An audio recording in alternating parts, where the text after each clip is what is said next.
Seramai 33 lelaki yang sebelum ini hanya dikenakan denda antara RM2,000 hingga RM3,000 oleh Mahkamah Majistret tercengang apabila Mahkamah Tinggi Kuala Lumpur pada Selasa menambah hukuman penjara selama 10 bulan kerana merusuh dan memiliki pelbagai senjata.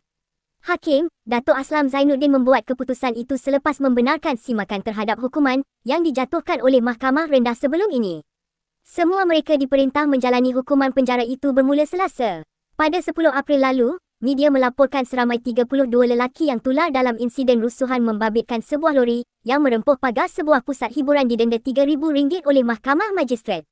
Semua lelaki berusia antara 21 hingga 57 tahun itu mengaku bersalah atas pertuduhan merusuh dan memiliki pelbagai senjata di hadapan Majistret, Faizah Noor Hassan.